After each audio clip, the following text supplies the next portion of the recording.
Tata Institute of Social Sciences has declared the TISSNET 2021 result along with the cutoff on March 25 on its official website. Candidates who took the entrance exam can check the TISSNET result 2021 using their registered email ID and password. The TISSNET 2021 result has been released in the form of a scorecard.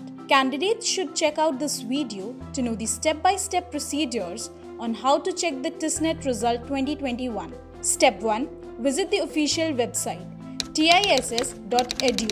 Step 2. Click on the TISSNET 2021 result link. Step 3. Enter the email ID and password in the login portal. Step 4. Then enter the highlighted text in the above column. Step 5. Click on the Login tab. Step 6. Now, TISSNET result 2021 will appear on the screen in the form of a scorecard. Step 7. Download the TISSNET 2021 result and keep it safe until the admission process is over.